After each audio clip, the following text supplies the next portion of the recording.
जमिनीच्या वादातून तरुणावर जीवघेणा हल्ला केल्याप्रकरणी तिघांविरुद्ध फौजदार चावडी पोलिसात गुन्हा दाखल करण्यात आला।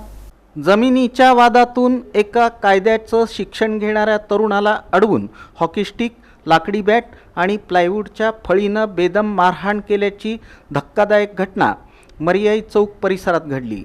या प्रकरणी फौजदार चावडी पोलीस ठाण्यात तिघांविरुद्ध भारतीय न्याय संहितेच्या विविध कलमान्वये गुन्हा दाखल करण्यात आला आहे। पोलिसांनी दिलेल्या माहितीनुसार चैतन्य उत्तरेश्वर पाटील वय 24 यांनी दिलेल्या फिर्यादीनुसार त्यांच्या आई, मावशी आणि मामांमध्ये वडिलोपार्जित जागेवरून दीर्घ काळापासून दिवाणी न्यायालयात वाद सुरू आहे। याच वादातून संबंधित जागेवर सुरू असलेल्या बांधकामावरून आरोपींशी वाद निर्माण झाला होता। दिनांक 4 जुलै रोजी रात्री 8:30च्या सुमारास चैतन्य पाटील हे मरियाई चौकातील गोल्ड जिम परिसरातून घरी जात असताना प्रदीप संगटेकर आणि ओंकार ताटे यांनी दुचाकी आडवी लावून त्यांना अडवलं। त्यानंतर ओंकार ताटे यानं चापट मारली।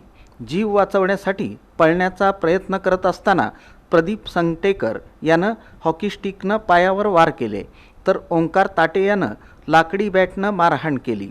त्यानंतर ज्ञानेश्वर जगताप यानं प्लायवूडच्या फळीनंही मारहाण केल्याचा आरोप फिर्यादीनं केला आहे। तसंच पुन्हा आमच्या घराच्या आड आलात तर जीवे मारू अशी धमकीही आरोपींनी दिल्याचं फिर्यादीत नमूद आहे। घटनास्थळी नागरिक जमा झाल्यानंतर आरोपी तिथून पसार झाले।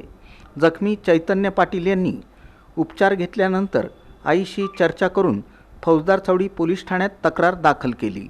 या तक्रारीवरून प्रदीप संगटेकर, ओंकार ताटे आणि ज्ञानेश्वर जगताप यांच्याविरुद्ध मारहाण, दुखापत, धमकी आणि सामूहिक हेतू आदी कलमान्वये गुन्हा दाखल करण्यात आला असून पुढील तपास सहाय्यक फौजदार मारुती कटारे हे करत आहेत, तर ठाणे अंमलदार म्हणून पोलीस हेड कॉन्स्टेबल रुपनर यांनी काम पाहिलं।